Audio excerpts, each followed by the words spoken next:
I'm Tim Stevens, and this is the 2025 Nissan Rogue. The Rogue is a perennial top seller, but for 25, it's only received a few minor updates. Is that enough to keep it as a contender in the ultra-competitive compact crossover SUV segment? We're going to run you through all the numbers, and then we'll give it the full Capital One Auto Navigator review treatment to find out.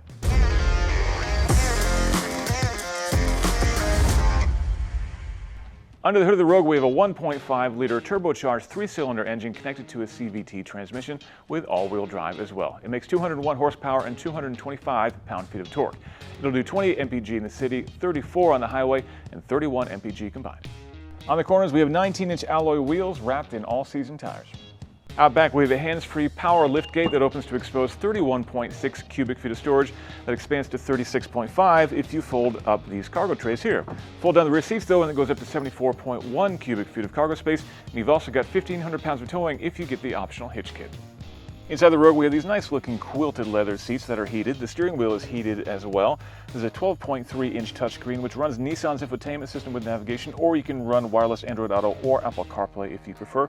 We've got a wireless cell phone charger down here and a panoramic sunroof up above. All right, a rear seat check in the Nissan Rogue. I've got the front seat situated where I would have it if I were driving, and I've got plenty of legroom back here. Good amount of headroom too. So this is definitely a comfortable place for a couple of adults, maybe even 3 for a shorter journey. In terms of amenities, we've got sunshades here if I'm getting too much glare, a pair of vents with a separate temperature control for the rear seats. I've got outboard rear seat heating, a pair of USB-C ports, and even cup holders. This is definitely a very comfortable place to be.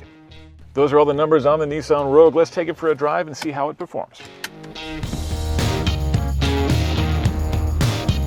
We are underway in the Nissan Rogue, and you can get yourself underway in a Nissan Rogue for just about $30,000 for a base model if you like. This one though, the one that you're looking at, is a top trim platinum edition with all the bells and whistles and all-wheel drive to boot, which means its starting price is actually over $48,000. That's a pretty steep premium to pay on what's really meant to be a pretty budget-minded SUV.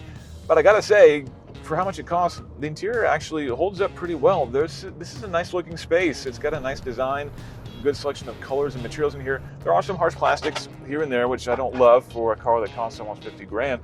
But by and large, this is, again, a good looking space to be in, and plenty comfortable as well. Both the front seats and the rear seats, as we showed you before, and a ton of cargo space as well, which means that this is a practical SUV. It is not, though, a powerful SUV. Regardless of how much you spend on your Rogue, that 201 horsepower 3-cylinder is all you're going to get. You do have the choice of all-wheel drive if you want to add that on, but you're not going to be able to get a bigger, more powerful engine. If you want some sort of electrification, a plug-in hybrid system, or even just a normal hybrid system, those are not on option by Nissan. You're going to have to look elsewhere if you need those things.